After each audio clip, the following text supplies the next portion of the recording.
All right, very quickly now. Last Friday, 18 of the members of the Ondo State House of Assembly impeached their speaker and his deputy. But now, safety rather than lawmaking seems to be top on the minds of some members of the Ondo State House of Assembly right now. Yeah, we'll have with us the impeached Deputy Speaker of Ondo State House of Assembly, Iroju Ogundeji, Honorable. He's joining us here with us, and with us as well is Honorable Jamiu Suleiman Maito, the Parliamentary Secretary of the Ondo State House of Assembly. Well, gentlemen, it's good to have you join us in the studio. Now, what the drama that played out in the House on Friday got a lot of people quite surprised, because from outside it seemed like there has been some calm and some cool in the House until Friday. Only for things to erupt. Only for things to erupt. But you are saying that the impeachment was illegal and all of that. Talk to us about the allegations and the counter allegations in the House. Thank you. Yes.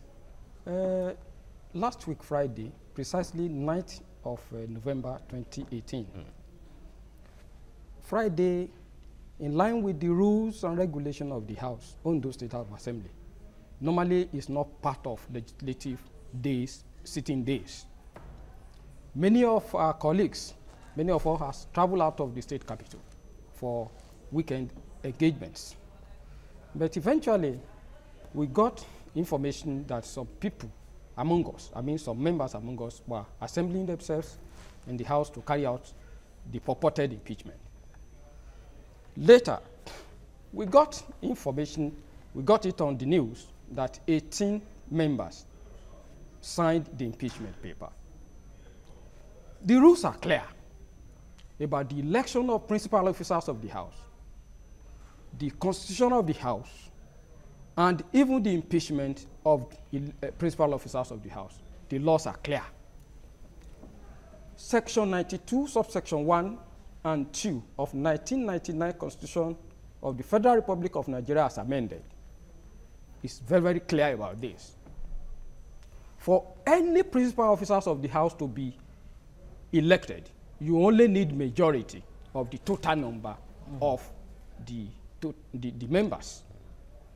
And don't forget, the Ondo State House of Assembly consists of 26 members, and the majority there is 14-12. Is that okay? Now, that is what you need for the election. We are not talking about the election now. The issue on ground is about impeachment. For you to impeach any principal officer like the Speaker and the Deputy Speaker, you need the two-thirds majority of members' signature and the impeachment notice.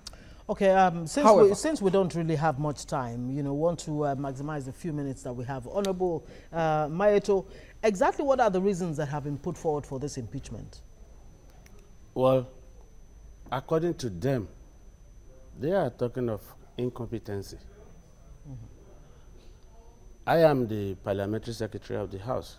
Yeah. I am of the know of the activities of the principal officers within the House. For the past 3 years that we've been in the House, we've only spent above a year with the current governor. Arakunrin Rotimi Akeredolu. Yes. While Dr. Mimiko was still the governor, we spent 2 years under him. For the 2 years, we have the PDP as majority, 21 members as against the APC members that we were 5. And for the whole of the 2 years, they were unable to talk to the governor to give us constituency projects.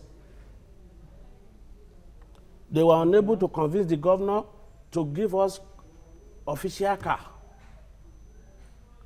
They were unable to talk to the governor to do anything for us. And when this governor came, we were happy that we were able to have a change of governor. So you have all those demands, you have the constituency projects, cars and we are yet to get them because of the problem the governor met on ground. Okay, but is there a promise to do that from the governor? Yeah, a promise that is being fulfilled now. Okay. We have 5 of the official cars already in the state. We are expecting the remaining 21 Any moment from now. any moment from now. Okay. But that is not even the issue. Okay, so what exactly is the issue? We are It's not clear. ambition. It's ambition. Morbid ambition. I want you to Morbid I want you ambition. to recollect that this issue of impeachment, I think this is going to be the 3rd time that is happening in the House. The first time they said they impeach The deputy speaker. this deputy speaker. Yes. This same scenario came up. Most of the people they put their names on the impeachment list denied. They forged the signatures of members in that impeachment notice. And one those members very came important aspect of this issue that I want you to know is the House is very, very sensitive. Most of the time we hold meetings, you append your signature for attendance. So those attendance can easily be manipulated and used as impeachment notice. And I want to call your attention to the fact that we are all equal in the House. Impeachment, if it is properly carried out, nobody will go against it.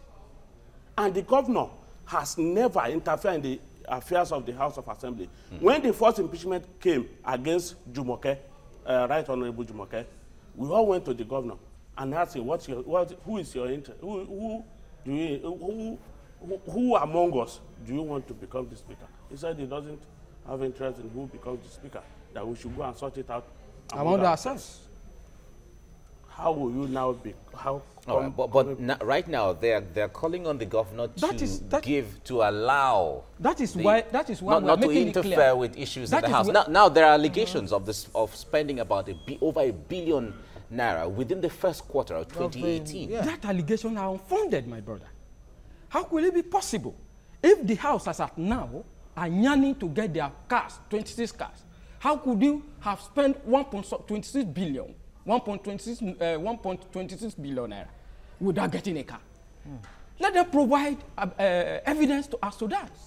They are unfounded allegations. So is Arakunrin Rotimi Akeredolu still aloof from this matter right now? Is he still maintaining a neutral stance? He's very, very neutral. He knew nothing about what is happening. But to provide a peaceful environment, yes, the governor cannot just be looking the other way. You know, he's the leader of the party. He's the leader of the government, he's the leader of the party. And APC controls majority in the House.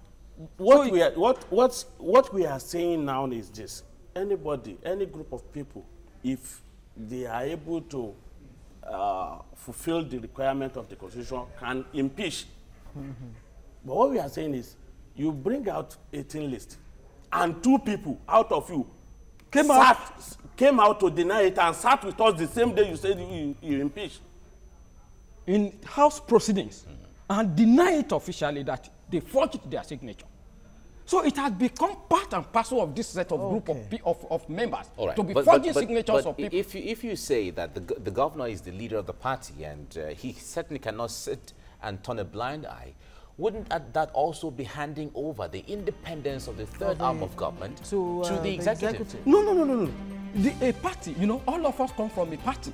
If the governor and members of the House... Exactly, that's at the level of the party. But at the level of the Constitution, the parliament is different. The legislature is different, is independent, the executive is independent, and the judiciary. And that is how it is. The independence of each of the arms of government is it relative? It's very relative because it's as pertain to party matters. And there are concerns that smaller parties could actually cash in on this crisis. Party matters. And don't forget that we still have the opposition party within us. And those opposition parties are now using these smaller few people among us to create crisis, in the state. Honorable Jamiu Sulaiman Mayeto, thank you very much for joining us this morning.